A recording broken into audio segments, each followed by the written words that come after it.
Well, it is a new year, and if you're rethinking your skincare routine, you're not alone. From clean beauty cleans claims to buzzy new ingredients showing up everywhere, it can be hard to separate real science from smart marketing.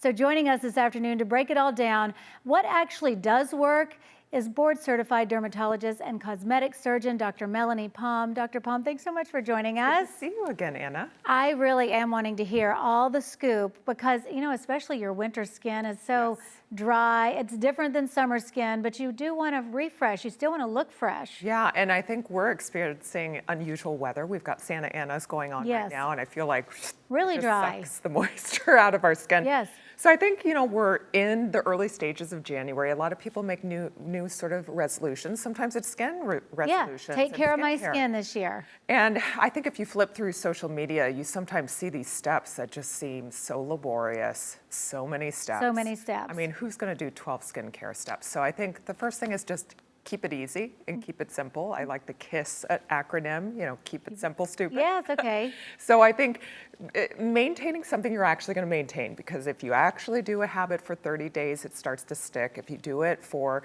a period of months, it starts to get incorporated in your day-to-day and definitely is a part of your routine. If you're doing it for a couple years, it can change your lifestyle. So we're in sunny California. The first foremost is going to sound really boring coming from a dermatologist, but it's selecting a good sunscreen. If you could choose one thing to put on your skin, that's what I'd have you do.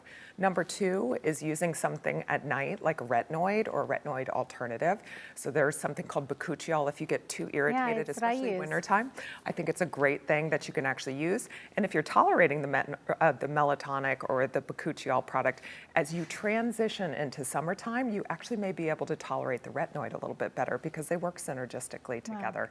And then third is using some sort of antioxidant, alpha hydroxy acid, or something categorically like a growth factor or an exosome. I think that's a great way to just sort of globally treat the skin and help with environmental damage, and should take you 10 seconds in the morning and 10 seconds at night. I think starting simple with that and then making sure that you're tolerating those things over a 3 to 6 year period. And then if you want to dice into sort of a more involved routine, we can talk about doing that as a board certified dermatologist. Probably as you get older, you're like, yeah, fine, give me all the products. I'll put anything on. What foundationally do women in their 30s, 40s, 50s and up need to be doing every day? Does it change through those decades? Yeah, it does, because our skin and some of the tissues below are changing. So in our 20s, we're sometimes still dealing with adolescent acne. Often oil is an issue, particularly in sort of the T-zone. And I think just starting some good initial habits is really important. As we start to enter our third decade, in our 30s, we start to notice some changes in terms of sometimes some light lines forming just because of repetitive movement on our face.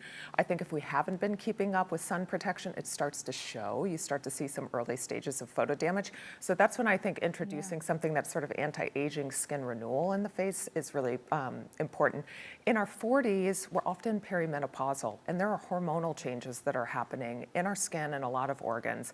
So that is really important. Our skin can thin, the hydration level, our transepidermal water loss, so how much water is being lost off the surface of our skin, is really changed. So we want to support that. And sometimes it's not necessarily like topical estradiol has gotten a lot of press, and using that on the face, using estrogen creams on the face. Does that work?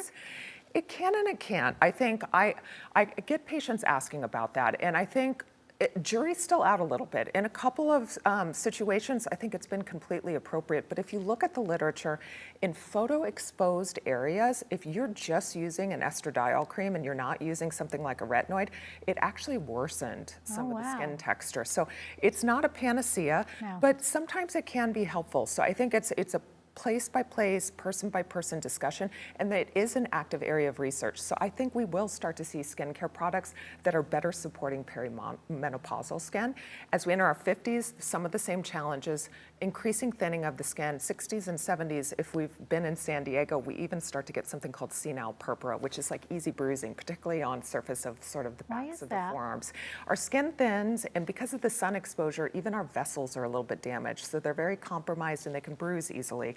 So we again talk to them about ways we can protect the skin, repair some of the collagen architecture and what we call the extracellular matrix to make it strong, and then add ingredients that actually help with the bruising and help with swelling. So there are creams, things that I've been a part of in clinical trials that have been actually shown pre-surgical and post-surgical to help with swelling and bruising. And so some of those products are often things I recommend for patients that are septuagenarians, octogenarians. Interesting. I always hear peptides, and you want to do anything that will help your collagen, Yes. boost your collagen. Yes. What can you do for that? So there's a lot of things that you can do. So peptides are just small proteins and they have biological effects on the skin.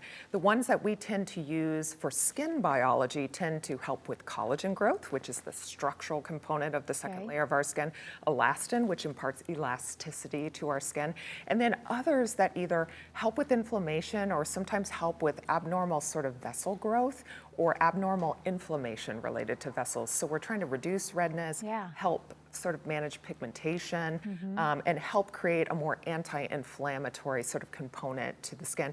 Because just like inflammation is bad in the body, it's bad in our largest organ, which is the skin.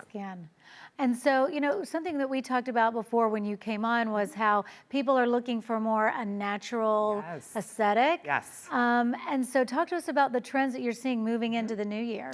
I think a couple things. Undetectable work, which we certainly can talk about if we have time, but sort of a natural way of addressing things. And I have had a lot of patients ask about the Yucca app or other apps that you can kind of scan.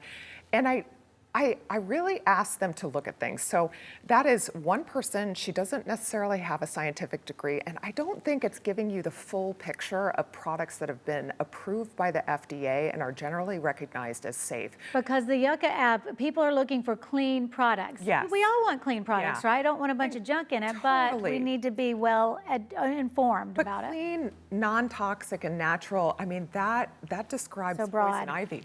So that's true.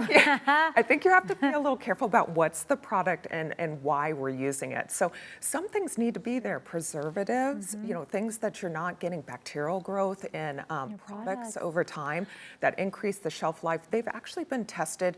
And the one thing I don't like about some of the products is they don't take into account these apps have good clinical trials been done to show efficacy and safety. And if a product is in there that they consider unnatural, well, does it pose harm? And what is the concentration that it's in? So there are a lot of things that we may consider using, but they're very safe in the percentages we're using to actually create shelf life and safety for some of the products that we're using.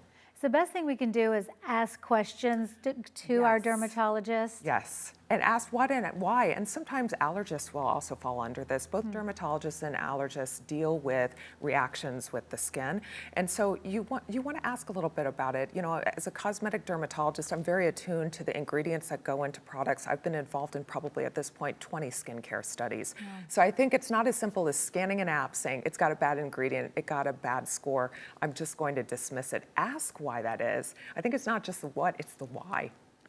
And so what's a good question? If I'm going to go to my dermatologist next week, what kind of things should I be asking? If you've used one of those apps and something has come off as being not recommended, show it to the dermatologist and we can scan through the ingredients and say, this might be why it said that, but here's the rationale of why and the percentage it's actually safe on your skin, it's been studied, or if something has been dismissed, I've seen products that have been around for 15 or 20 years that I know contain chemical sunscreens be A+ on some of these apps, and then zinc-based sunscreens get poor ratings. And so I think there's some inconsistency, and it's taking a narrow view of skincare products rather than casting broadly and looking at the larger body of scientific knowledge and what's been shown to be safe over decades. You always teach us so much when you come on here. So for you, if you're watching this at home or on your phone, make sure you check out Dr. Palm's Instagram page. She gives daily skincare education. I'm actually learning a lot through that myself. Dr. Melanie, Dr. Melanie Palm on Instagram. Thanks so much for joining us. We appreciate you.